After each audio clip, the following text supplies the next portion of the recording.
देखिए क्वेश्चन है differential equation dy by D X is equal to Y minus X one Y plus x.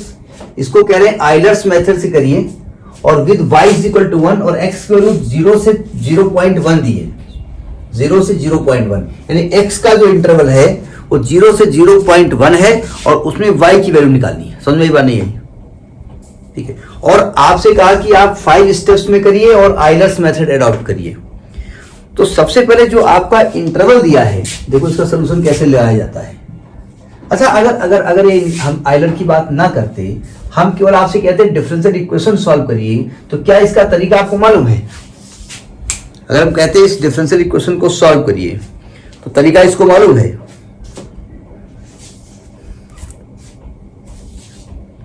ये 5 steps में आ गया। 5 step क्या कहना चाहते हैं?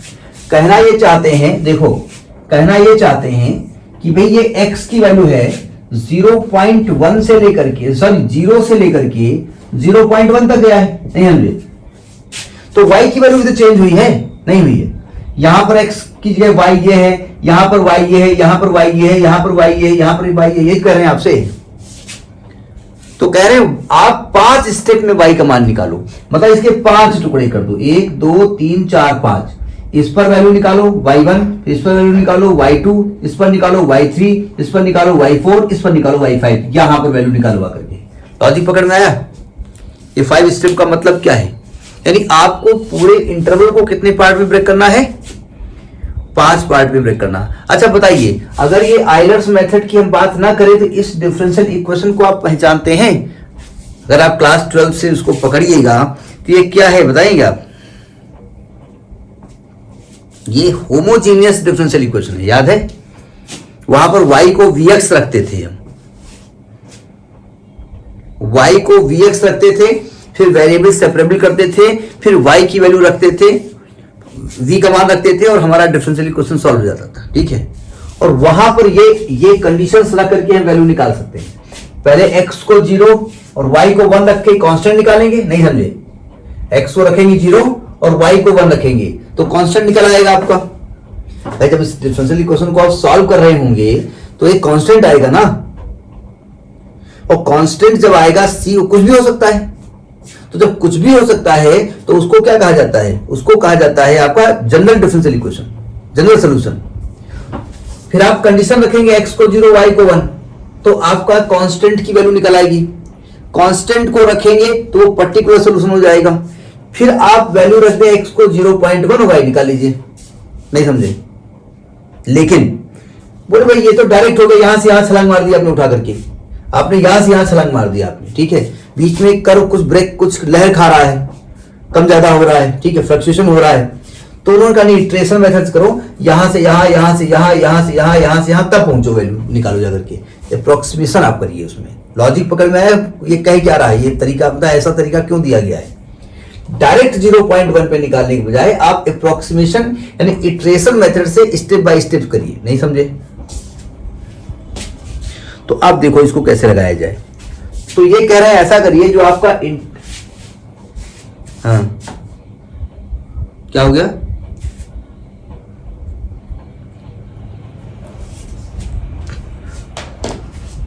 तो खत्म ही कर दो, तो कंटिन्यू कर लिया जाए।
Hello,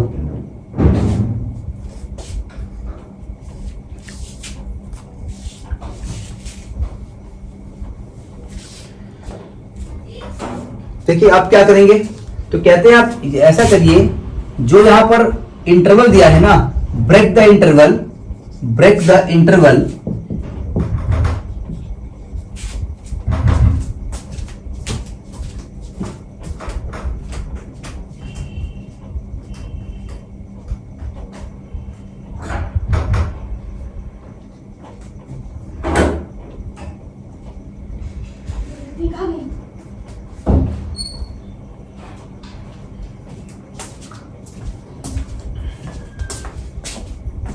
break the interval 0 to 0.1 into 5 सब इंटरवल, 5 सब इंटरवल।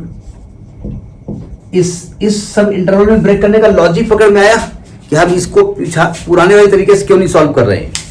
ठीक है, अगर हम 5 सब इंटरवल में ब्रेक करेंगे तो बताइए इसका h क्या निकलेगा, यहाँ h क्या निकलेगा, 0.1 माइनस 0/5, तो कितना निकलेगा बताना पड़ेगा, आता है 0.02। अच्छा, इनिशियल कंडीशन क्या दी हुई है, यहां पर y0 की वैल्यू दी हुई है आपकी 1 और x0 की वैल्यू दी है 0। ठीक है, अब क्या करेंगे, x को कितना बढ़ाएंगे, x0 को 0.02 बढ़ाएंगे, y कुछ मिलेगा, फिर थोड़ा आगे बढ़ाएंगे, फिर y कुछ मिलेगा, फिर थोड़ा h बढ़ाएंगे, फिर y मिलेगा, 5 बार बढ़ाएंगे और फाइनल y की वैल्यू आकर के आंसर दे देंगे। Have you got it? ठीक है, तो हम ये नोट कर लिया ना। अब यहां जनरल फॉर्मूला लिखेंगे और बस वैल्यू रखना शुरू कर देंगे। देखिए नाउ ये आपका fxy दिया हुआ है, ये fxy दिया हुआ है, x0 दिया हुआ है 0, y0 दिया हुआ है 1 और h दिया हुआ है 0.02। अब देखो ध्यान से, आप चाहे इसको फर्स्ट इटरेशन कहिए, जो भी आप कहें, general formula of Euler's method, Euler's method, मेरी आदत यूलर की है नहीं, इसलिए मैं आइलर ही बोलता हूं, चाहे जो भी हो। क्या फॉर्मूला बताया गया था, yn+1 इज इक्वल टू, बोलिए जरा, yn plus HF xn comma yn। ठीक है, अब इसको चाहे फर्स्ट इटरेशन कहो, चाहे फर्स्ट अप्रोक्सीमेशन कहो, ठीक है, तो फर्स्ट अप्रोक्सीमेट वैल्यू कहिए या फर्स्ट इटरेशन कहिए। इटरेशन आप से वर्ड से आप वाकिफ हैं, आपको पढ़ाया गया है। फर्स्ट इटरेशन में y की पहली वैल्यू कौन सी मिलेगी, y1 मिलेगी ना, तो y1 करने के लिए आपने क्या किया, इनको 0 रखा होगा ना,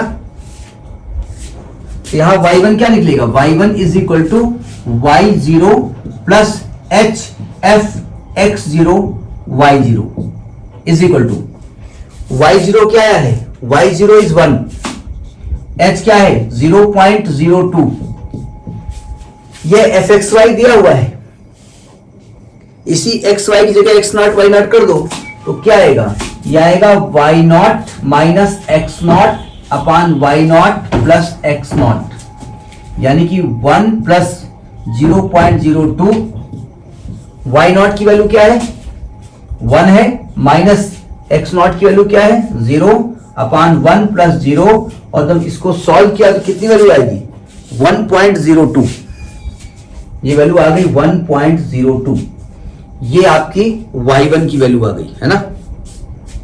अच्छा ये बताइए, नोट कर लिया, नहीं रब करना पड़ेगा ना बार बार ना, जगह चाहिए हमको लगाने के लिए। अच्छा, जब हम सेकेंड अप्रोक्सीमेट वैल्यू हम देते हैं अभी, अब हम देखिए हमने x0 को थोड़ा खिसकाया, x0 प्लस h, y1 मिल गया, ठीक है। अब हम पहुंच गए y1 के पास, वहां x की वैल्यू क्या है x1 है, तो अब बताओ x1 क्या है और y1 क्या है, x1 क्या हो जाएगा 0.02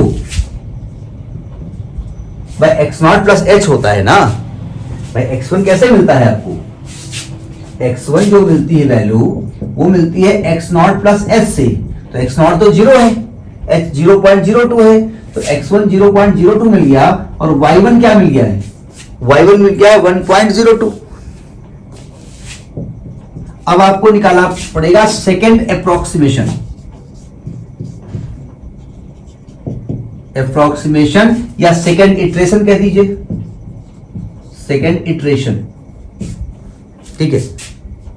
या ये मत लिखिए अप्रोक्सीमेशन, y2 लिख दीजिए, कोई दिक्कत नहीं, मत लेंगे लिखो, ठीक है। इटरेशन लिखो, अप्रोक्सीमेशन लिख दो। y2 इज इक्वल टू क्या मिलेगा? इसको फर्स्ट इटरेशन मत लिखो, नहीं एक मिनट की, अप्रोक्सीमेशन मत लिखिए, ना ना ना, आप y1 ही लिखो। क्यों भाई? देखो जरा, इटरेशन का मतलब था जब हम वैल्यू निकालते थे ना, तो नहीं ठीक है, सही है, ठीक है, ठीक, सॉरी, सही है, मैं कहीं और सोच रहा था। हम अप्रोक्सीमेशन में भी तो वैल्यू खिसका के सॉल्यूशन के पास जाते थे। क्यों? तो हम कोई इक्वेशन सॉल्व करते थे, मान लिया हमको इक्वेशन सॉल्व करनी होती थी कि कर्व यहां पर टच कर रहा है, यहां x का मान 0, यहां पर x का मान 0, यहां y का मान क्या होगा, ऐसा कुछ था ना इक्वेशन, याद है? हेलो, तो वहां पर भी तो आप क्या करते थे, आपको ये वैल्यू मिलती थी, यहां पहुंचते थे, यहां पहुंचते थे, धीरे धीरे यहां पहुंचते थे ना, तो आप अप्रोक्सीमेशन ही तो करते थे उस सोल्यूशन के नजदीक पहुंचने के लिए। तो वही यहां भी हम कर रहे हैं, हम सोल्यूशन के नजदीक धीरे धीरे पहुंच रहे हैं, तो इसको इटरेशन कहिए, कोई दिक्कत नहीं। सेकेंड इटरेशन, हम बार बार इटरेशन लिखेंगे नहीं, लिख सकते हैं आप। देखो ध्यान से, y2 निकालना है, तो यहां पर क्या आ जाएगा? यहां पर आएगा y1 plus h f x1 y1। y1 क्या है? 1.02, h है 0.02 और f x1 y1 को क्या लिखेंगे आप? इसको लिखेंगे y1 माइनस x1 अपान y1 प्लस x1। वैल्यू लिख दो, 1.02 प्लस 0.02, y1 बोले तो 1.02 माइनस 0.02 अपान 1.02 प्लस 0.02। तब इसको मैंने सॉल्व किया, बोलते रहिएगा आप, आवाज ना बंद रखिएगा। 1.0392, 1.0392। ये वैल्यू तो आपको कैलकुलेटर से निकालनी पड़ेगी, हम फिलहाल चीटिंग करके बुक से लिख रहे हैं। नहीं, हमने बता दिया कि चीटिंग कर रहे हैं हम।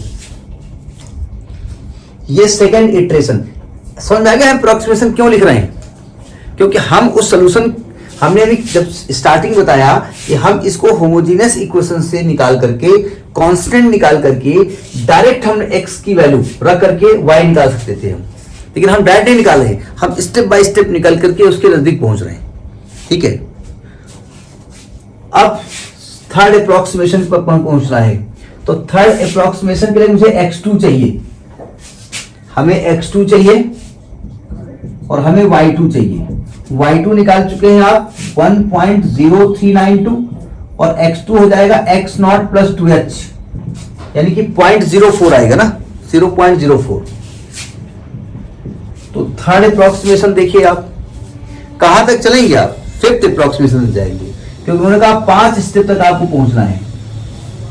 तो थर्ड अप्रोक्सीमेट वैल्यू कहिए, चाहे इसको थर्ड अप्रोक्सीमेट वैल्यू कहिए, चाहे थर्ड अप्रोक्सीमेशन कहिए, चाहे थर्ड इटरेशन कहिए, अप्रोक्सीमेशन क्या लिखेंगे आप? y3। तो y3 इज इक्वल टू क्या होगा? y2 plus h f x2 y2। Value रखेंगे तो y2 plus h f x2 y2 क्या होगा? y2 माइनस x2 अपान y2 प्लस x2। वैल्यू रखते हैं उठा करके, y2 कितना आया है? 1.0392 प्लस h हो गया 0.02 इंटू 1.0392 माइनस 0.04 अपान 1.0392 प्लस 0.04। तो इसको मैंने सॉल्व किया तो वैल्यू आई 1.0577, 1.0577। ये आपकी थर्ड अप्रोक्सीमेशन है या थर्ड इटरेशन है, थर्ड अप्रोक्सीमेट वैल्यू है। मतलब हम उस सोल्यूशन के नजदीक पहुंच रहे हैं, तीसरे स्टेप और आगे बढ़े, डायरेक्ट छलांग ना लगा करके हम धीरे धीरे रेलवे स्टेशन तरफ जा रहे हैं, ठीक है। अब आपको यहां पर x3 चाहिए, x3 होगा 3h और यह आएगा 0.06 है ना, और y3 चाहिए, y3 क्या है 1.0577। अब आप करिए फोर्थ अप्रोक्सीमेशन। ये क्वेश्चन इस प्रकार से लिखने की आदत आपकी पड़ी हुई है, बहुत सारे अप्रोक्सीमेशन आपने लगाए हैं। फोर्थ अप्रोक्सीमेशन, फोर्थ अप्रोक्सीमेशन, इसको क्या लिखेंगे y4 is equal to y3 plus h f x3 y3। y3 बोले तो 1.0577 प्लस h बोले तो 0.02 इंटू ये आएगा आपका y3 माइनस x3 अपान y3 प्लस x3, यानी 1.0577 प्लस 0.02 इंटू 1.0577 माइनस 0.06 अपान 1.0577 प्लस 0.06। जब इसको हमने सॉल्व किया तो ये वैल्यू आ गई आपकी 1.0756, 1.0756। नोट करिए। अब हमको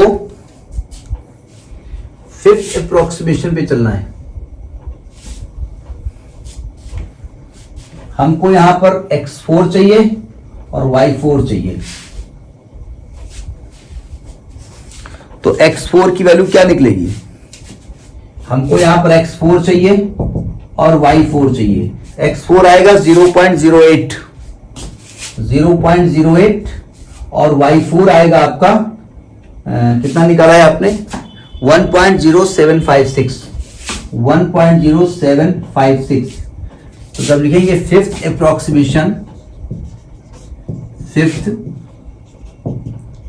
अप्रोक्सीमेशन होगा y5 is equal to y4 plus h f x4 y4।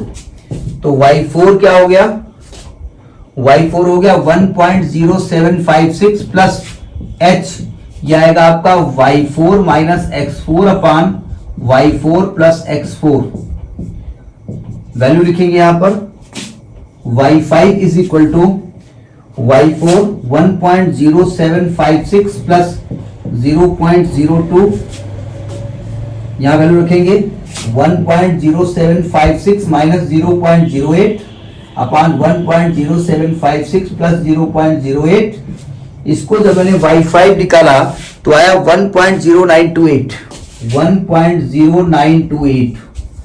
ये आपकी वैल्यू आई, यानी ये y की वैल्यू किस वैल्यू पे आई है, x की वैल्यू 1 पे आई है।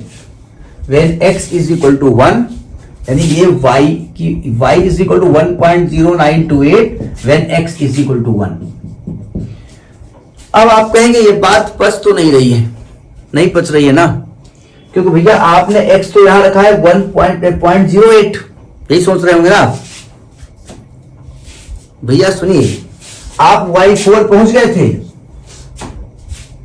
y4 को आगे खिसका करके आप पहुंचे हैं ना फाइनल वैल्यू पे, तो y4 के बाद फाइनल वैल्यू क्या आने वाली है, y5 ही तो आने वाली है। पहले x0 थी तो पहला अप्रोक्सीमेशन में आपने x1 निकाला था ना। देखो मैं समझा रहा हूं आपको, ये कंफ्यूजन रहता है स्टूडेंट को बहुत। देखो आपकी वैल्यू ये कुछ ऐसे है ना, 0 से लेकर के 1 तक। तो जो आपने 0 रखा था, तो 0 रखने पर आपको क्या मिला था, ये मिला था y1 मिला था। क्यों, जो आपने 0 रखा था, x0 रखा था वहां पर, तब आपको y1 मिला था ना। क्यों, और जब अच्छा यहां पर x किलो x1 है, जब x1 रखा था तब आपको y2 मिला था। यहां पर y3 निकाला था, यहां y4, तब यहां y5 मिला है। समझ में बात नहीं आई। तो आपने जब ये x का मान रखा है तब y 5 मिला है, यानी आप यहां पहुंच गए, तो यानी इस वैल्यू पर ये वैल्यू मिली है। लॉजिक पकड़ में आया नहीं आया? तो ये आपका है Euler's method to solve any ordinary differential equation. इसको इटरेशन मेथड कह सकते हैं। इटरेशन मेथड का मतलब कोई पर्टिकुलर मेथड नहीं होता है। जब कोई चीज स्टेप बाय स्टेप हम सॉल्व करते हैं तो उसी को हम इटरेशन वर्ड यूज करते हैं, ठीक है। इसको करिएगा, इसके बाद हम बात करेंगे आइलर्स मॉडिफाइड मेथड। नोट करिए इसको।